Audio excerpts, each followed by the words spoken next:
Emma, it's so great to have you here today on our coach. Hey, so what's your story? Tell me something about yourself. Yeah, well, I'm a race car driver.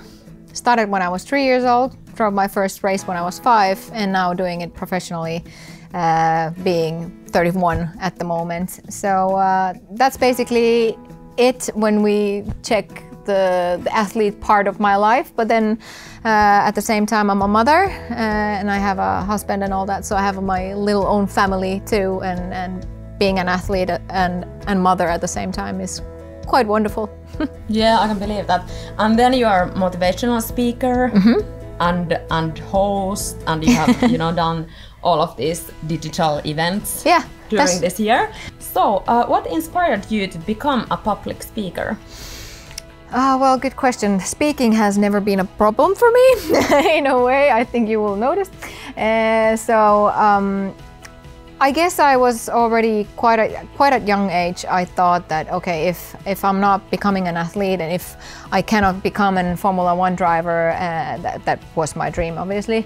So I would probably do something, maybe something with entertainment or something, presenting, something like that. So speaking or acting or something like that. So I kind of like just, combine things that I like. So I started in radio, I think it was 6 years ago that I did my first radio show. And first it started more like being a commentator, for example, for Formula One races and stuff like that. So, but I don't know. I've always liked it, and then I've done maybe a couple of events, and then people have been like, "Oh, wow, great! That's so amazing! So could you do more?" And then I've just suddenly done quite a lot. Also motivational speaking, keynote speaking, but then where I talk about the recipe of success, for example, but then also hosting events and stuff. So I just like it a lot. I feel alive when I can do it. So why not doing plenty of things that you like? Yeah, that's so great. And what is your main message when you're speaking or having, your motivational speech? Yeah, well, I talk about the recipe of success. There is 4 points, and there is I kind of like tell where I think that the success comes from, and probably that's not where most of the people think it comes from, and so there is maybe a surprise effect there as well.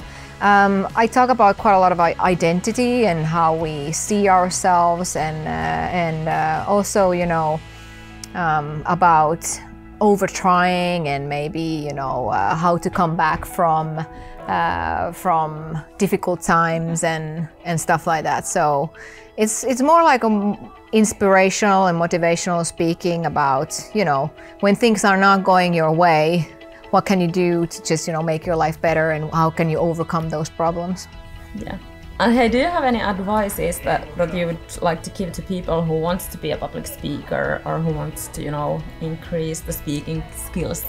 Well, I would say that just begin. If you have a interesting story to tell, think about that. What could you tell to people? And then just think about the speech itself. Is it interesting? What would people get out of it? And then I've also done a rhetoric boot camp long time ago, where I already had my story, but I didn't kind of know how to put it and what to say at what time, and how to build up the PowerPoint for it and how to make it the story. So that it starts and then there is something there, and then it's the ending and people will get like wow out of it. So then we kind of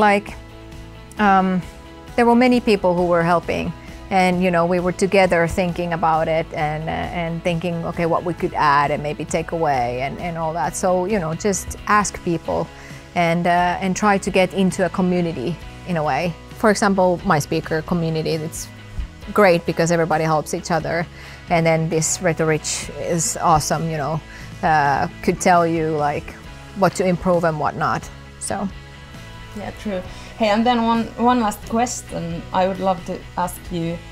if you were speaking to your 10-year-old self, what advice would you give yourself?